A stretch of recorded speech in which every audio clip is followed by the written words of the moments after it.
लक्ष्मी माता की इस कथा को सुनने से धन का भंडार भर जाता है। प्राचीन समय की बात है। एक छोटे से गांव में रामदास नाम का एक गरीब किसान अपनी पत्नी गौरी और 2 बच्चों के साथ रहता था। वह बहुत मेहनती और ईमानदार था, लेकिन उसके घर में हमेशा धन की कमी बनी रहती थी। कई बार ऐसा होता कि पूरे दिन की मेहनत के बाद भी परिवार को भरपेट भोजन नसीब नहीं होता। फिर भी रामदास और गौरी कभी भगवान को दोष नहीं देते थे। वे प्रतिदिन श्रद्धा से माता लक्ष्मी और भगवान विष्णु की पूजा करते और कहते, हे माता, हमें इतना ही दीजिए कि हमारा परिवार सम्मानपूर्वक जीवन जी सके।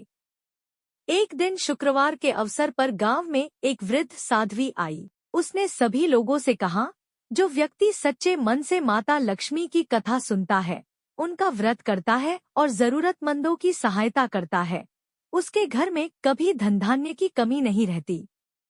गांव के अधिकांश लोगों ने उस साध्वी की बात पर ध्यान नहीं दिया, लेकिन रामदास और गौरी ने पूरे श्रद्धा भाव से उनका स्वागत किया।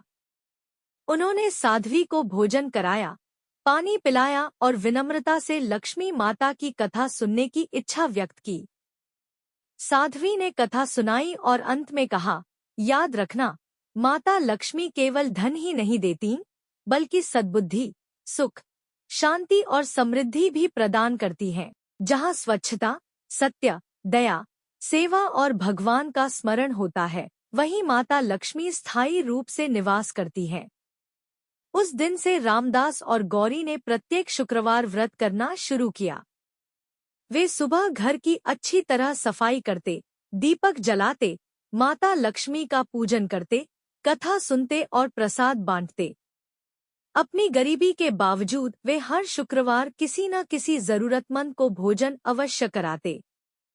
कुछ ही समय बाद एक अद्भुत परिवर्तन दिखाई देने लगा। रामदास की सूखी पड़ी जमीन पर अच्छी वर्षा हुई और खेतों में भरपूर फसल लहलहाने लगी। उसके बैल स्वस्थ हो गए, घर में अनाज भर गया और धीरे धीरे आर्थिक स्थिति सुधरने लगी। गांव वाले आश्चर्यचकित थे कि जो परिवार कभी 2 वक्त की रोटी के लिए संघर्ष करता था, वही आज सुख और समृद्धि से भर गया। एक रात माता लक्ष्मी ने गौरी को स्वप्न में दर्शन दिए। वे स्वर्ण कमल पर विराजमान थी और उनके हाथों से स्वर्ण मुद्राओं की वर्षा हो रही थी। माता ने मुस्कुराकर कहा, पुत्री, मैं तुम्हारी श्रद्धा, सेवा और संतोष से प्रसन्न हूँ। तुमने कभी लालच नहीं किया और दूसरों की सहायता करना नहीं छोड़ा। इसलिए आज से तुम्हारे घर में धन, अन्न और सुख का कभी अभाव नहीं होगा। सुबह जब गौरी की आंख खुली, तो उसने यह स्वप्न रामदास को बताया। दोनों ने माता लक्ष्मी को प्रणाम किया और पहले से भी अधिक श्रद्धा के साथ उनकी पूजा करने लगे। समय बीतता गया। रामदास गांव का सबसे सम्मानित व्यक्ति बन गया, लेकिन उसने कभी अहंकार नहीं किया। वह गरीबों की सहायता करता, कन्याओं को भोजन कराता, गौसेवा करता और हर शुक्रवार लक्ष्मी माता की कथा का आयोजन करवाता। धीरे धीरे पूरे गांव के लोगों ने भी माता लक्ष्मी का व्रत और कथा सुनना शुरू कर दिया। परिणामस्वरूप गांव में सुख, शांति और समृद्धि का वातावरण बन गया। एक दिन वही वृद्ध साध्वी फिर गांव में आई।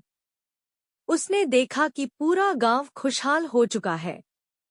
रामदास ने उनके चरणों में प्रणाम किया और कहा, माता, यह सब आपकी कृपा और लक्ष्मी माता के आशीर्वाद से हुआ है। साध्वी मुस्कुराई और बोली, नहीं पुत्र, यह तुम्हारे विश्वास, मेहनत, ईमानदारी और सेवा का फल है। माता लक्ष्मी की कृपा है। जय मां लक्ष्मी।